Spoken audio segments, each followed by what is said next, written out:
Hello everyone, welcome to the third part of the window function series. And in this video, we'll be covering the value window functions. And the functions are lag, lead, first value, last value. So the value window functions are actually used to find the first, last, previous, and next values. And the functions for those activities are these. So these functions are quite powerful. So there are lots of things we can do, but we will cover the basic use, how we can use them on this orders table. So we'll demonstrate some example. So let's suppose this is your input data and you apply the lag function. So what lag does is the lag function basically allows to access data from the previous row in the same result set without use of any SQL joins.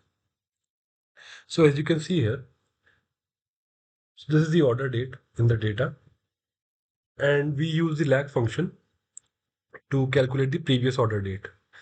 So if you see this column, previous order date. So what is the lag of order ID 1002? So 1002 row is this, and what is the lag? So the function that will apply is lag order date 1. So what it will do is it will give us your previous order date, which is 2017-0401. So now we move on. So for the first row, let's see. So what is the previous order date? Null, because we don't have any records for the previous row.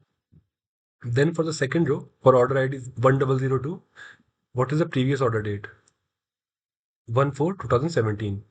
So that we got in front of this row. Then for 1003, what is the previous order date?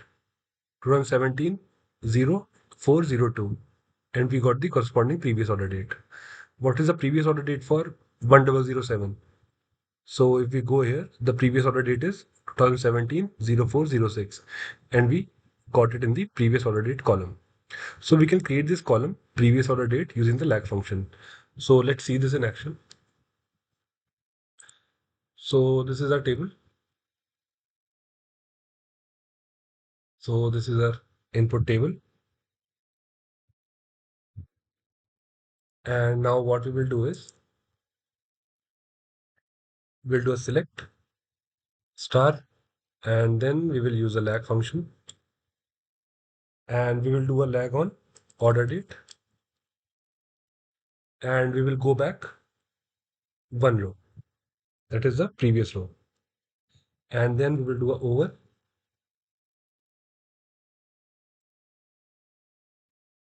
order by and we will sort the results by order date. And we will call this as previous order date from orders table. So let's run this. So as you can see, first of all, we ordered the results by order date. And if you see for this record for 1001 ID, what is the previous order date? So we don't have any record prior to this record, right? So we got null here. Then for this record, this is the previous order date, and we got this date in the previous order date column. And for this, similarly, we got this in the corresponding previous order date. So this is the use of lag function. Now you can easily understand what will the lead function will do. So it will do the opposite. So if we do a lead here, what it will do is it will give us the data from the next row. So let's see that in action as well. So let's suppose if I do a lead and if I run this and let me call it, no, let's do one thing. Let's keep it as lag and let's create another column.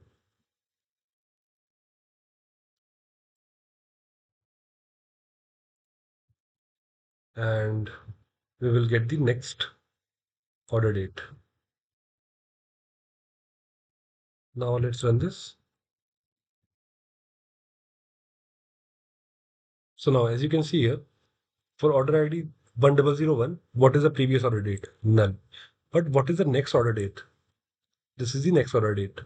So we got this date in the next order date column for the first order. So for this order, what is the previous order date? This one. And what is the next? 3rd April. So 1st April and 3rd April.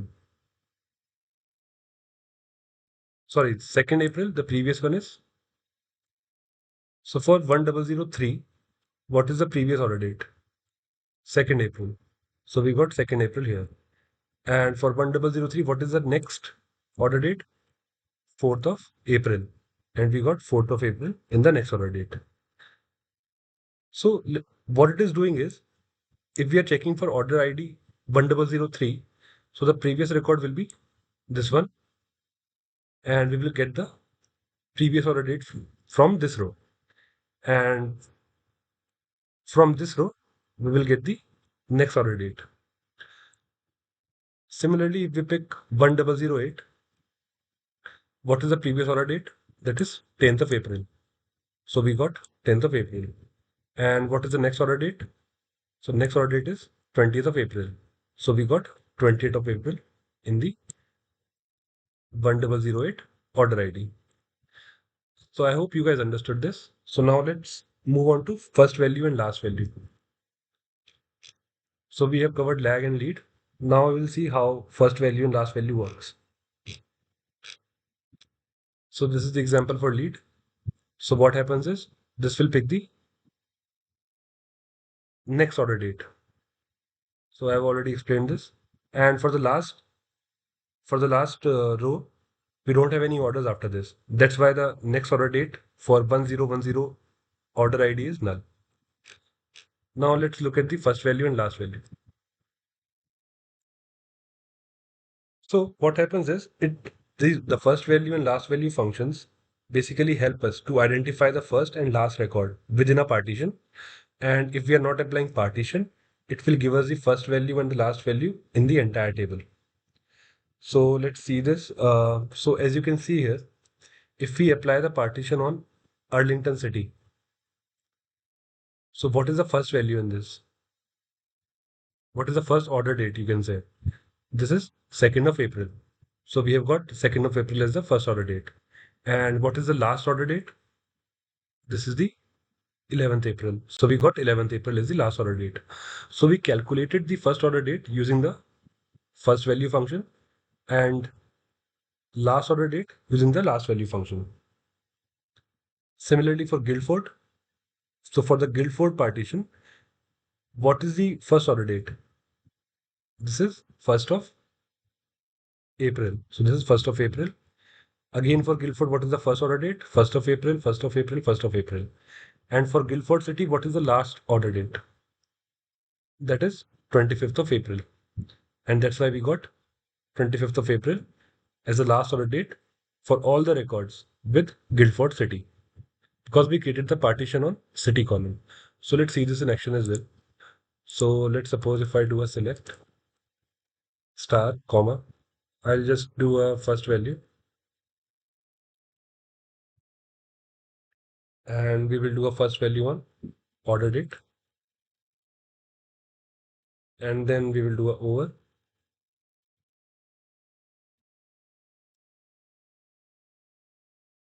partition by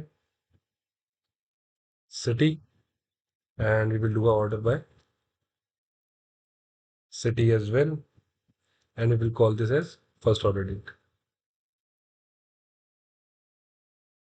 And if I just copy this, so we'll do last value here and everything remains as it is. And we will do this from orders table. So let's run this.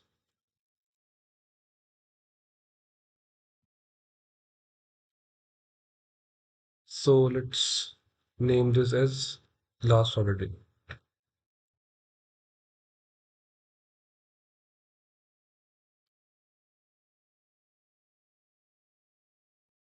So yeah, so as you can see, we can clearly see that the first order received on 2nd of April and the last order is received on 11th of April for the Arlington city.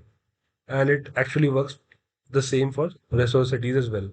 For Guildford, what is the first order date? That is this one, 1st of April. So we got 1st of April. Again, for 1006 record, this is Guildford. So for Guildford, what is the first order date? Again, 1st of April. Then we have Guildford. What is the first order date? 1st of April. So we got 1st of April, 1st of April for all the records for Guildford city. And what is the last order date for Guildford city? That is 25th of April. As you can see, these are the records for Guildford, and 25th of April is the last order. So that's why we got 25th of April in the last order date column. So yeah, so these functions were quite easy to use, but in future videos we will see them in real problems. We will try to solve some interview problems, and then you can see how they actually work and how they make life easier for us. Okay, so if you have any doubts, please post them in the comment section. I will try to resolve them. Thank you.